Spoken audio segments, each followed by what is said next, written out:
बेशर्म सास का सीक्रेट रूम। जी आप तो ऐसे कर रही हैं जैसे आपकी चाबी को मैं हमेशा के लिए अपने पास रख लूंगी। अब वो ऐसी बात नहीं है बहू, बहुत जरूरी चाबी है, अगर इधर उधर हो गई तो लेने के देने पड़ जाएंगे। माँ जी मैं कुछ बना लेती हूँ अब। तब योगिता नंद और उसकी सहेली के लिए गोभी गाजर के पराठे बनाकर चाय नाश्ता करवाती है। दिन गुजरते हैं, अब सर्दियां पड़ने लग गई थी, तो तीनों सास बहू सर्दी की खरीदारी करने के लिए शॉपिंग मॉल पहुंच जाती हैं, जहां बहू वेलवेट की साड़ी, सास पश्मीना की शॉल और दादी ऊन सिलाई टोपी बहुत कुछ खरीदती है। अब तो ठंड में बाहर कुल्फी जम जाएगी। माँ जी जल्दी घर चलते हैं, वैसे भी बहुत ज्यादा शॉपिंग कर ली। हाँ बहू, मैं तो दांत किटकिटा रहे हैं, अभी से अगले महीने न जाने मेरा क्या होगा। वाह माँ जी, ये रेड ड्रेस कितनी ब्यूटीफुल है ना, काश मैं इसे पहन पाती, बहुत सुंदर गाउन है। राम राम बहू, ऐसे कपड़े तुझे शोभा देते हैं? अगर तू पहन कर जाएगी तो सारे मोहल्ले वाले खड़े हो जाएंगे। अभी इसकी जगह तो कोई लाल अनारकली सूट ले लेना, इसमें और उसमें अंतर ही क्या है।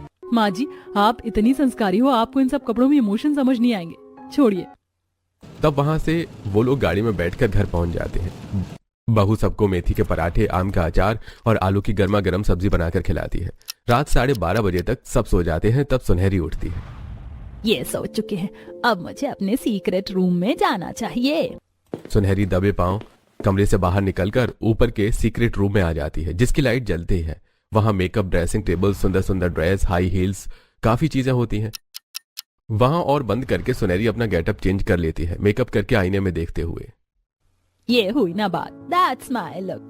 सुंदरी रेडी हो गया। सुनहरी नहीं, सोना सोना रेडी हो चुकी है, अब सोना जाएगी पार्टी करने। तभी सोना को उर्फ सुनहरी को कॉल आता है। अरे यार, where are you? See we are getting late, जल्दी आ। ये आई विल जस्ट कम। एक 45 वर्षीय बुढ़िया सुनहरी, जो कि पूरा दिन लाज शर्म की बात करती है, संस्कारी बनकर घूमती है, वो अचानक से रात के 12 बजे सीक्रेट रूम में आकर अपने शॉर्ट ड्रेस में आ जाती है और पीछे के रूम से सीढ़ियों से उतरकर गाड़ी में बैठकर फुर्र हो जाती है और एक पार्टी क्लब में पहुंचकर पार्टी करने लगती है। देखो ना, लोगों ने बोतलों की बोतलें खत्म कर दी तो कुछ ना हुआ, मगर मैंने होठों से लगाई तो हंगामा हो गया। हंगामा मुझे यार ने पिलाई तो हंगामा हो गया। यार इस उम्र में भी तो इतना बढ़िया डांस कर लेती है, कमर में लचक नहीं आती क्या? वैसे यू लुकिंग वेरी हॉट। अरे जब मैं जिंदगी जीना शुरू नहीं किया तो लचक कैसे आएगी? अभी तो अपनी जिंदगी को बहुत जीना है।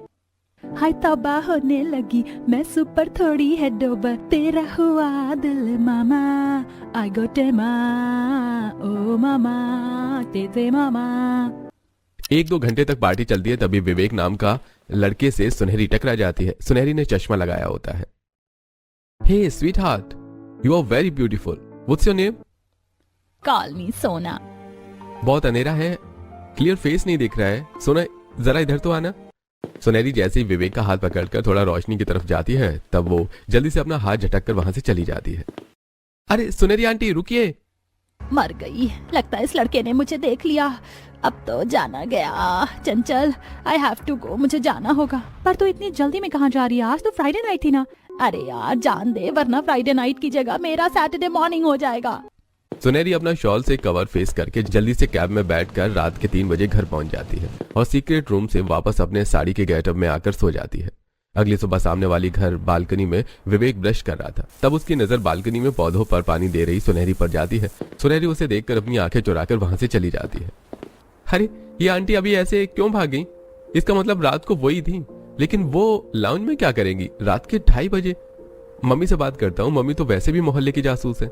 विवेक अपनी माँ कौशल्या को सुनहरी के रात में छोटे कपड़े और डांस के बारे में बताता है। कौशल्या को विश्वास नहीं होता, लेकिन बेटी का विश्वास करके कड़कड़ाती ठंड में कपड़े सुखाते बहू से वो बोलती है, अरे योगिता बहू, तेरी सास दिख नहीं रही, घर पर तो है ना, या कहीं बाहर बेशर्मी से छोटे लड़के का हाथ पकड़कर नाच रही अभी भी? आंटी जी सुबह सुबह धतूरा खाकर आ गई हो क्या आप चाय में?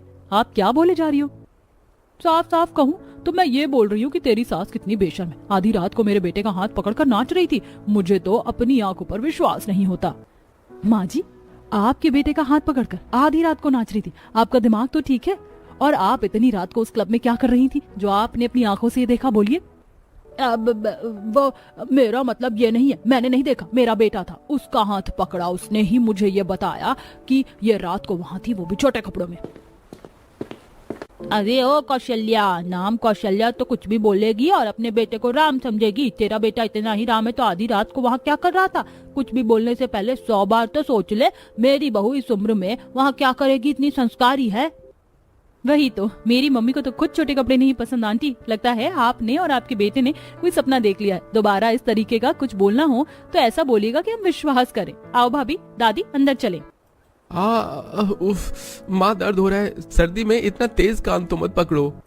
नालायक, मैं तुझ पर इतना विश्वास करती हूँ और तूने मुझे उसके घर की सारी औरतों से सुनवा दिया। सच बता, क्या योग्यता की बेशर्म सास तुझे रात को क्लब में मिली थी?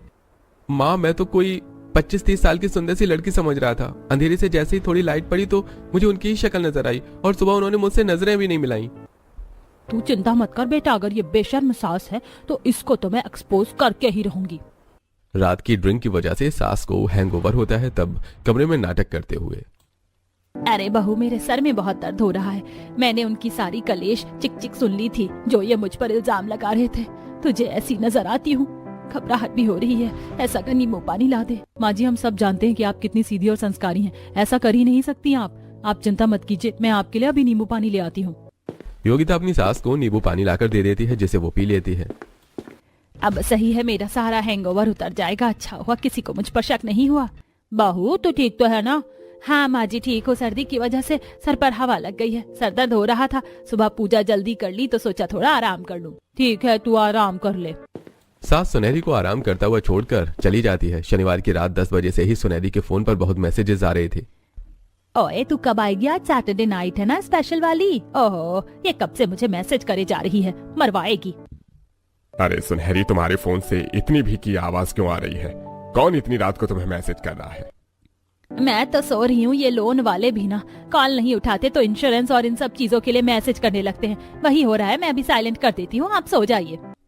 सुनहरी फोन साइलेंट कर देती है और रात के लगभग 1:30 बजे तक उठकर निकलने की कोशिश करती है, लेकिन कच्ची नींद में नरेश बार बार पानी पीने के लिए उठ रहा था तो कभी वॉशरूम के लिए। अरे ये तो सो नहीं रहे, ऐसे कैसे चलेगा? आज रहने देती हूँ, कल चली जाऊंगी। संडे स्पेशल होगा और मेरे खास दोस्त भी आएंगे। सुनहरी अपनी सहेली को मैसेज करके आने से मना कर देती है, लेकिन अगली रात ठंड में वो ठिठुरते हुए सीक्रेट रूम की चाबी से खोलता है और अंदर घुस जाती है। अब तो ठंड ज्यादा हो रही है, थर्मल इनर पहन लेती हूँ, उसके बाद वही वाला गाउन डालूंगी जो मेरी बहुरानी को पसंद आ गया था। बहुरानी के शौक मैं पूरा करूंगी। सुनहरी कपड़े चेंज करके अपना सुंदर सा हेयर स्टाइल बनाती है और फिर मेकअप कर लेती है। ये तो शिवानी का न्यू मस्कारा है जो मैंने सुबह ही उसके कमरे से चुरा लिया था। आज तो इसे लगाकर जाऊंगी, सबसे सुंदर मैं ही दिखूंगी। पूरी तैयार होने के बाद सुनहरी हाई हील्स भी पहन लेती है। आज तो सब पार्टी में मुझे यूं ही बोलेंगे, यू आर स्टनिंग सोना। ये सीक्रेट रूम ही तो है जो मेरी हसरतें पूरी कर सकता है, और अपना गिटार ले जाना कैसे भूल सकती हूँ। सुनहरी सीक्रेट रूम के दूसरे दरवाजे से नीचे उतर जाती है और बाहर गाड़ी में बैठकर क्लब में पहुंच जाती है, जहां वो अपने हम उम्र के दोस्तों के साथ डांस करती है, ड्रिंक करती है और फिर उसे माइक दिया जाता है। हाय गाइस, तो आज की मस्तानी रात के लिए एक प्यारा सा सॉन्ग है। तिनका तिनका जरा जरा है रोशनी से जैसे भरा, हर दिल में अरमां होते तो हैं, हर दिल में अरमां होते तो हैं, बस कोई समझे जरा। तभी सभी लोग तालियां बजाते हैं। वाह अमेजिंग यार, तेरा डांस क्या, मुझे तो तेरे गाने भी बहुत पसंद है। काश तूने ये कदम पहले उठा लिया होता तो आज तो एक बेस्ट सिंगर होती। Hey gorgeous, you are so beautiful in red gown and your voice is too melodious. Would you like to dance with me? Yeah, sure, why not? तब विनीत सुनहरी के साथ बहुत डांस करता है। सुनहरी भाई खुश होकर उसके जोक पर हंसती है। वो एक काफी अच्छी दोस्त बन जाता है। रात को घर वापस आ जाती है, सीक्रेट रूम से निकलकर अपने बेडरूम में घुस जाती है और पूरा मेकअप रिमूव हो जाता है, लेकिन उसका लाइनर रह जाता है। और सुबह जब वो पूजा कर रही होती है तब बहू उसे देखती है। हरे राम हरे कृष्णा। ये मम्मी जी ने सुबह सुबह उठकर आईलाइनर क्यों लगा लिया था? माँ जी तो बिल्कुल भी मेकअप पसंद नहीं करती। अरे बहू, ऐसे घूर घूर कर क्या देख रही है? आज चाय नहीं पूछेगी, जा चाय लेकर आ। माँ जी मैं तो चाय लेकर ही खड़ी हूँ आपके लिए, लेकिन ये आईलाइनर आपकी आंखों में। घर के बाकी लोग भी वहीं डाइनिंग टेबल पर मौजूद होते हैं, जो गौर से सुनहरी को देखने लगते हैं। माँ आपने सुबह सुबह उठकर आईलाइनर लगाया है? बहू तुझे इतना अच्छे से मेकअप करना कैसे आता है? आंखों के ऊपर तेरे हाथ ना कपा है? सुनहरी, रात को तो नहीं था, तुमने सच में ही लगाया है। सत्यानाश, पार्टी में जाने के लिए मैंने अपनी बेटी का branded waterproof smudge proof liner लगाया था और सुबह भी नहीं जाता। अब क्या जवाब दूं? अब वो सुबह किसी काम से शिवानी के कमरे में गई थी, फिर मैंने देखा कि उसका कुछ नया लाइनर आया तो मैंने ट्राई किया। पहले आंखें खराब हुई, चौथी पांचवी बारी में सही लग गया। अच्छा लगा है ना बहू? हाँ जी, अच्छा तो लगा है, लेकिन आश्चर्य हो गया हमारे लिए तो। अरे बहू, नई चीज देखकर मेरा भी मन करता है ट्राई करने का, तो कर लिया सुबह। छोड़ो ना ये सब बातें, आप सब लोग ये क्यों नहीं देख रही है? मेरी माँ कितनी सुंदर लग रही है। हाँ ये तो है भैया। भाभी आज तो बहुत ठंड लग रही है, कुछ गरम गरम चीज बना दो ना। ठीक है, आज मैं सबके लिए लंच में मक्के की रोटी सरसों का साग बना देती हूँ और रात को गाजर का हलवा आलू के पराठे। सही है ना? अरे बहू, तूने तो मेरे दिल की बात कह दी। ठीक है, वही बना दे। फिर योगिता दोपहर में मक्के की रोटी और सरसों का साग बनाकर सबको खिलाती है और रात में गाजर का हलवा, आलू के पराठे, मेथी का रायता बनाती है। सर मौसम में अब घर में गरम गरम खाने की चीज बनती थी और अंगीठी भी जलती थी। दिन गुजरते हैं, सुनहरी अपने सीक्रेट रूम में शॉर्ट ड्रेस में तैयार होकर अक्सर रात में निकल जाया करती थी और अपने दोस्तों के साथ kitty party, singing, smoking, dancing सब करती थी। और विनीत भी उसका बहुत अच्छा दोस्त बन गया था। एक बार वो रात को 3 बजे जब घर में घुसती है तब पड़ोसन कौशल्या देख लेती है, लेकिन नींद की वजह से कुछ कहती नहीं है। और 2 दिन बाद जब सुनहरी बाजार में सब्जी ले रही होती है तो इधर उधर देखकर कैफे में जाकर विनीत से बात करती है। और गॉर्जियस सोना, कैसी हो? बड़ा देर कर दी तुमने मिलने में। और ये क्या हालत बना रखी है? रात को तो इतनी सुंदर लगती हो, दिन में ये सब। क्या करूं, एक बहू की सास हूँ, उस हिसाब से रहना पड़ता है। रात को लेकिन अपने हिसाब से रहती हूँ। अरे सच में, रात में तो तुम 22 साल की लड़की लगती हो। शिव शिव शिव, घोर कलयुग आ गया। इसका मतलब मेरा बेटा सही था और रात को भी मैंने नींद में सब कुछ ठीक देखा था। ये तो बड़ी बेशर्म सास निकली। अब इसकी बेशर्मी मैं पूरे मोहल्ले में नहीं दिखा दी तो मेरा नाम भी कौशल्या नहीं। बड़ा पक्ष ले रहे थे इसके घर वाले। कौशल्या वहां से चली जाती है और मोहल्ले में जाकर सबको बता देती है। जब नरेश और राज काम से घर लौटते हैं तो मोहल्ले की औरतें उन्हें बेशरम का पति, बेशरम का बेटा बोलने लगते हैं।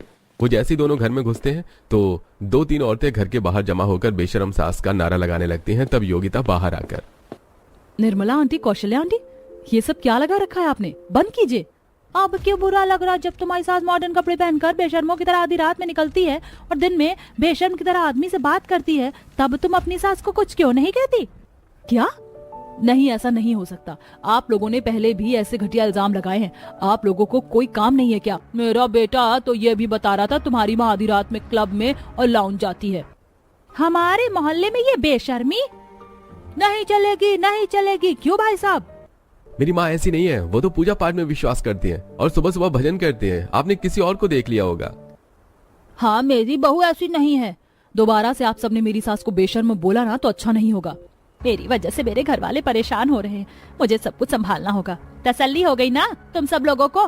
मैं दिन रात अपने घर में ही रहती हूँ, तुम लोग तो पता नहीं क्यों जलते हो मुझसे, जो मुझ पर इल्जाम लगा रहे हो। काश उस आदमी के साथ हंसकर जब तुम बात कर रही थी तब मुझे तुम्हारी फोटो खींच लेनी चाहिए थी ताकि तुम्हारा परिवार को दिखा पाती। तुम कुछ भी बोलोगे और मेरा परिवार विश्वास कर लेगा? जाओ यहाँ से। बहू, अजी आप सब अंदर चलिए। घर वाले मोहल्ले की औरतों की बात पर भी विश्वास नहीं करते, लेकिन अब सुनहरी घबरा रही थी। 1 हफ्ते बाद वो फिर से आधी रात को मॉडर्न कपड़ों में घर से बाहर निकलने की कोशिश करती है। तब सास उसके पीछे पीछे सीक्रेट रूम पहुंच जाती है। सुनहरी बहू, ये कपड़े, ये हील्स, इसका मतलब सच में जो बाहर वाले लोग तुझे बोल रहे थे कि तू बेशर्म सास है और तू एक लड़के से भी मिलती है, वो सब सच था? तू आधी रात को ऐसे मॉडर्न कपड़े पहनकर घूमती है? हे भगवान, ये सब देखने से पहले मैं मर क्यों नहीं गई? माँ जी प्लीज ये सब मत बोलिए। क्या बताओ इसके पीछे क्या वजह थी? क्या वजह थी?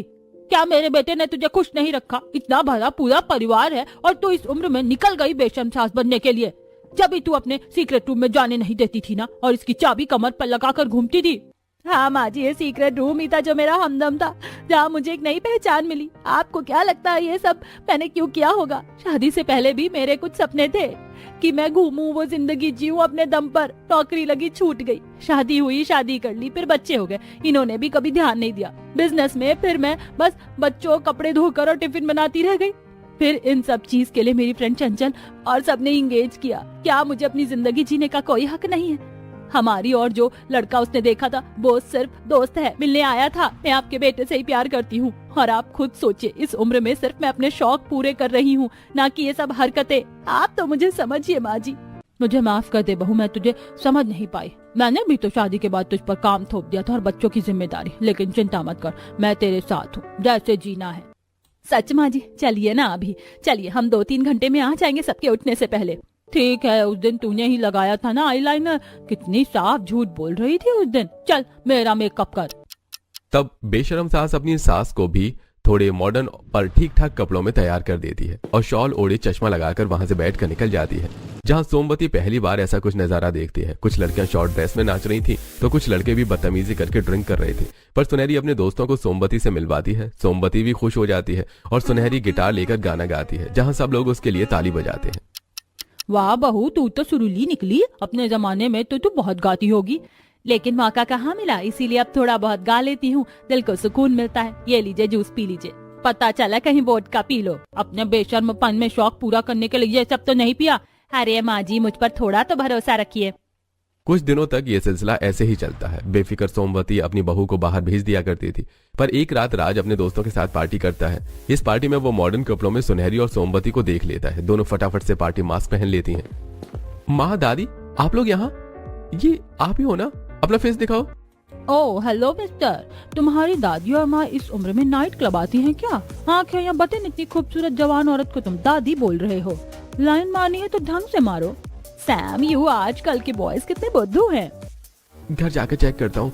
वैसे मुझे बहुत कुछ सुनने को मिल रहा है माँ के बारे में। राज अपनी गाड़ी में कार चलाने की कोशिश करता है। कार जब तक स्टार्ट नहीं होती, सास बहू उसकी डिक्की में छुप जाती हैं। माँ जी, आपका पोता, हमें घर जाकर जल्दी से गेटअप चेंज करना होगा। अरे हाँ हाँ मेरी माँ। राज जैसे ही घर में पहुंचता है, सीधे दरवाजे से आता है। सास बहू भी पीछे के दरवाजे से सीक्रेट रूम में घुसती हैं और फटाफट कपड़े बदलकर मंदिर में जाप करने लगती हैं। सुबह के 4 बज गए थे। उन्हें जाप करता देखकर राज सोने चला जाता है। दोनों का वहंडा फूटने से बच जाता है, लेकिन कब तक? एक रात योगिता पानी पीने के लिए उठती है तो स्टोर रूम की लाइट जली देखती है, तो वहां पहुंच जाती है, जहां उसे अपनी सास का अलग ही रूप देखने को मिलता है। वो मॉडर्न ड्रेस में लाल लिपस्टिक लगाकर लाल मिडी पहने हुए थी। मम्मी जी, आप इस रूम में, इस कमरे में, इसीलिए आप यहाँ पर आने नहीं देती थी और आपने चाबी भी छीन ली थी। और ये दूसरी ड्रेस, ये तो वही है ना जो मैंने स्टोर में देखी थी। आप तो बोल रही थी कि ये सब नहीं पहनना चाहिए और आप ये सब कर रही हैं। मतलब मोहल्ले वाले आपको सच में बेशर्म सास बोल रहे थे। अब मैं सबको बता दूंगी। दादी जी, राज, शिवानी, जल्दी आओ। नहीं बहू, किसी को भी मत बुला। लेकिन इतनी देर में सब आकर खड़े हो जाते हैं और सुनहरी का ये रूप देखकर चौंक जाते हैं। सुनहरी, ये क्या नौटंकी है? माँ, इस उम्र में ये सब, मतलब मेरा शक भी ठीक था और बाहर वाले लोगों का कहना भी। हम सबको धोखा दे रही थी आप। आपकी वजह से कितने लोगों ने मुझे बोला कि मैं बेशर्म सास की बहू। जवाब दीजिए मुझे, क्यों किया ऐसा? क्योंकि गुलामी वाली जिंदगी जीकर थक गई थी। तुम लोग क्या समझते हो, मुझे शौक था शादी का। जब मेरी अपनी जवानी थी, मुझे भी जीने का मन था, पर माँ बाप ने शादी करवा दी, फिर बच्चा, फिर घर। मैंने हमेशा सिर्फ दूसरों के लिए जिया। कभी किसी ने नहीं पूछा सुनहरी तू क्या चाहती है। यहाँ तक कि अपने सपनों को भी छोड़ दिया मैंने। फिर मैंने अपना सीक्रेट रूम बनाया, क्लब में गाती हूँ, नाचती हूँ। वहाँ जाकर लगता है मैं अभी भी जिंदा हूँ। ये मेरा पाप नहीं, मेरी आजादी है। दादी, अब तो कुछ बोलिए। और ये सब मुझे पहले से पता था।